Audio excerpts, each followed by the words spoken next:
నిలబెడతాను. ఎవడొస్తాడు? సర్పంచ్ వస్తాడు, ఎమ్మెల్యే వస్తాడు, వారళ్ళుగా ఎవడొచ్చినా ఈ రోజు ఇక్కడ మీ పిల్లల్ని ఇక్కడే చంపేస్తాను.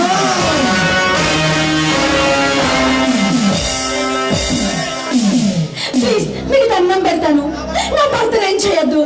మీ కాళ్ళు పట్టుకుంటాను, కావాలంటే నా ప్రాణం తీసుకోండి, నా భర్తను వదిలిపెట్టండి. మీకు దండం పెడతాను. ఒకరి మీద ఒకరికి